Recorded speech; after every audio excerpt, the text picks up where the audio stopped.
Alright, good morning everybody. This is how much I love you. It is 2:37 in the morning and I am finishing up the STEM Fair video. I posted the other one and it took a while to post and I had to deal with Brianna, so I am now going to finish up the video and hopefully it'll be posted before you get to school this morning so we can make sure we have everything perfect, okay? I'm tired. Okay. Alright, good morning everybody.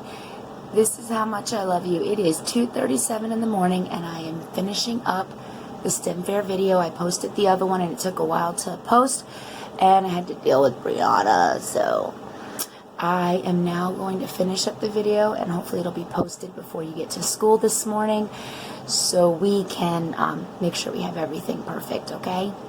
I'm tired. Okay. Alright everybody, so we're going to finish up the expectations for the STEM Fair notebook so that way that you have everything that you need.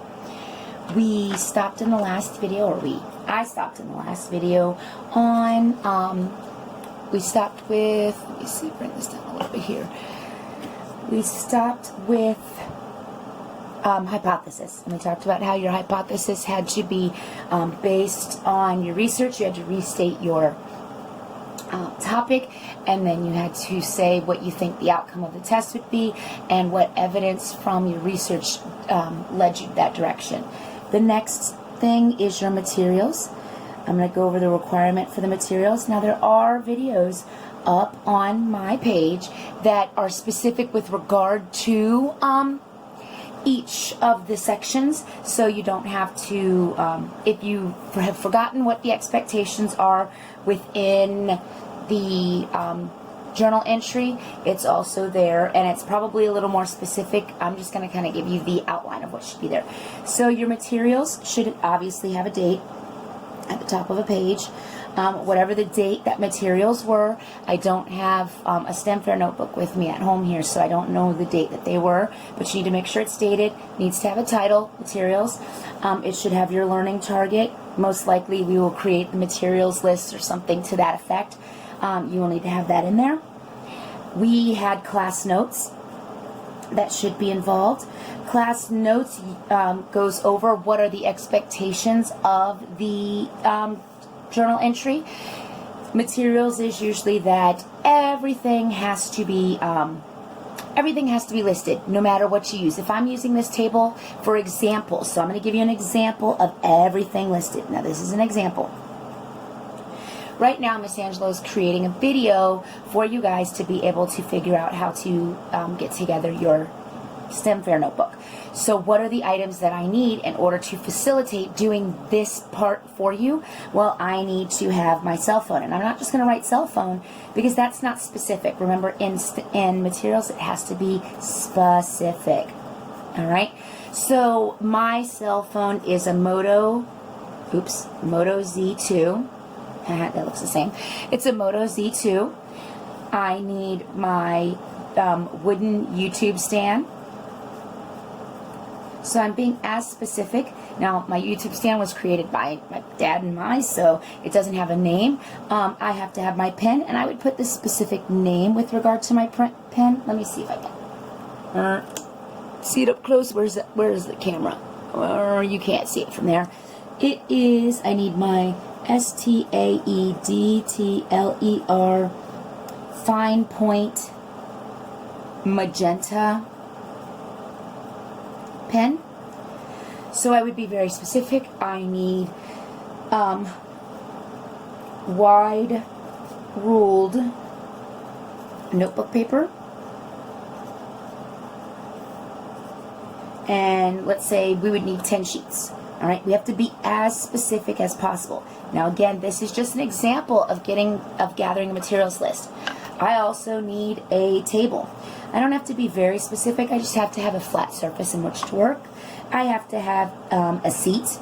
Again, that doesn't have to be very specific because that does not affect the results of anything. So like a table and a seat, they don't.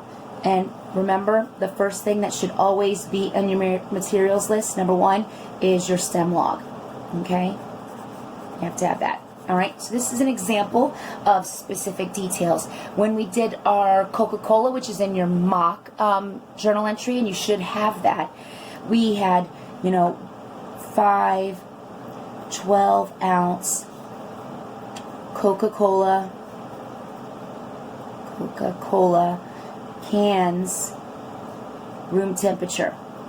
Remember, we were very specific with regard to our materials, and it has to have everything that was involved. So in class, Miss Angelo put up the list of all the stuff that she needs in order to do the STEM Fair test, or the STEM Fair investigation, because remember, I am involved in this investigation because I'm the one administering the test. So let me go here. Some of the materials, let's see. So some of the materials that I needed is, I needed my Elmo. And that's, the Elmo is the device that projects the paper. I need my projector. That is the device that displays on the board. I would need my whiteboard. And these are, as long as you have some version of this type of product, it doesn't matter the brand. Sticky notes. So I used the 3x5 yellow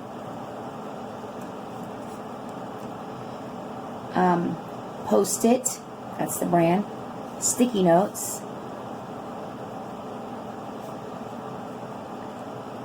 and we needed 13 for the times fact, so the ones that said like times 2, times 3 for the times fact, and then I needed a third of a sticky note, so 1/3 of a 3x5 yellow Post-it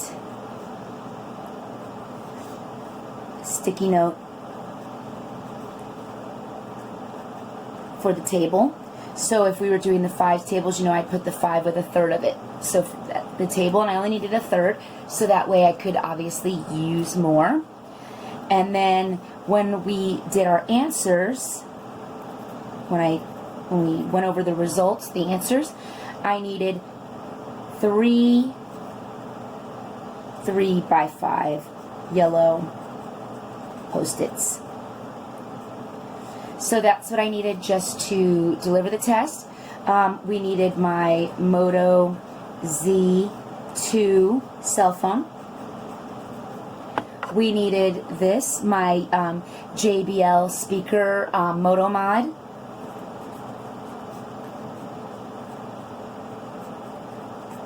It's called a Moto Mod. What else did we need? I needed a pen, and any type of pen would work, but usually a thicker type pen so that it was easy to see from the back. Thicker style pen, and that it doesn't matter the brand or the type, as long as it was slightly thicker, like this one. It's easier to read. And let me see, timer. What else do we need? Projector. I'm trying to think here. I need the desk. If I didn't have my desk, that wouldn't be good. And I need a seat. So these are the items that the teacher needs. That's the teacher. The task that you guys were presented with was coming up with the list of materials that you needed in order to complete the STEM Fair project. And remember, we watched Jade and Osmar take the quiz, and we wrote down everything at that point to make sure that our materials lists were complete. If you don't remember, my advice is to reenact. If you can't think, okay, what did we do? Reenact like you're taking the quiz and write down everything that you do. Okay, what's the first thing that I did? Write it down. All right, so that is it for materials. Let's move on to our next one, our next STEM Fair topic, which was variables. Again, dates are always at the top. And remember, if I put a note to you, for example, and I know I did it on a lot, and that's why we actually had a little, another class note for materials. Real quick, let's go back to materials. We had another class note for materials. After I had graded them, I realized that a lot of materials were missing, that you guys didn't have every single thing we needed. So we did a class note. I remember that. We did a class note where I said, you know, I was reviewing the STEM Fair notebooks and there were missing materials. So we're going to watch 2 of our friends take the test so that we can gather all materials. That note should be within your materials information. If you didn't have space, then it should have been on a separate sheet of paper, but it should be in there. Now let's talk about variables. Variables also has a video up on my YouTube page with regard to what is the expectation to variables. We had class discussion about variables, and we did a mock variables write-up, because variables are extremely important in order to complete a STEM fair. You need to understand what they are. So let's talk about the definitions. We have our manipulated variable. We have our responding variable. We have our constant variable. Okay? This is also our independent variable, so you can hear it both ways, and our dependent variable. So we define these in class. Manipulated variable or dependent variable is the one thing you're changing. That's why it's independent. It's independent from everything else because you're changing it. So it's the one thing that's being changed. One thing being changed.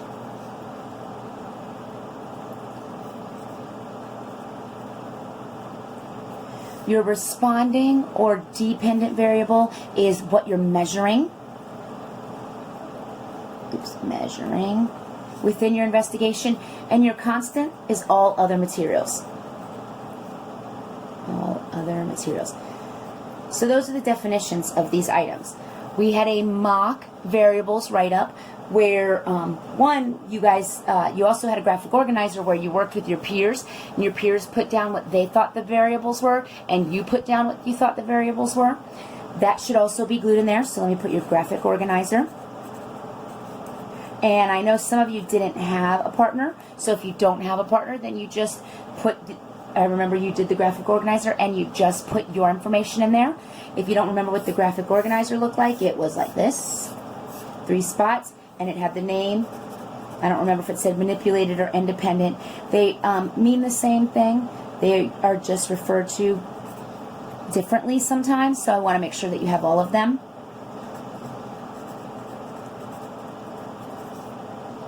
And this one says, I think my manipulated variable is, and you were supposed to write it, and then your peer was supposed to write it, and then you guys were to collaborate and come up with your variables that would be in your journal entry. All right, we had our mock variable write-up. So you were presented with a topic. This was a mock topic, and the topic was, I believe it had to do with nail polish. It said which nail polish type lasts longest on natural nails without chipping. Period. Oh, that's the question mark, obviously. This is a question presented to us. So we had to come up with the variables for that. So I'm just going to write manipulated. So what is the manipulated variable within this investigation? So which nail polish type lasts longest on natural nails without chipping? The one thing that I am changing is the nail polish type. Nail polish type. Period. Next one is my responding variable. Again, that's my dependent variable as well. My responding variable is what am I measuring? So it says last the longest. I have to think about how do I measure lasting long. So that's a time reference. So we could say, oh, how long it would last for an hour, or 2 hours, or 3 hours, or 4 hours. With nail polish, I would hope that it would last days. So we're going to say measure in time. Measure time And I'm going to put days. But we may find out it doesn't last days. We may find out it may last only a couple of hours, okay? And then our constant variable would be the finger, because we have to do it on the same finger every time. It would be the brand of polish. So I'm changing the type. For instance, like gel polish and regular nail polish. Those two are my types of polish, but the brand would have to be the same. So for example, a nail polish brand is OPI. They would both have to be OPI. We couldn't change them because that would add in an additional variable. The table that we're using, the seat that we're using, the notebook. We have to document our time. The timer that we'd be using, or the clock that we'd be using. So all the items would be listed, all right?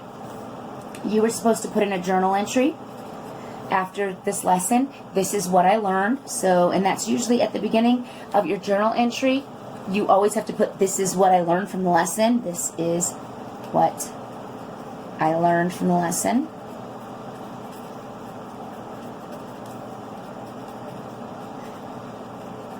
All right, dot, dot, dot. So what did you learn? You were also to provide the variables for your project. So the manipulated variable for the music project. A lot of students got confused and they just gave me the definitions. We already have the definitions in here.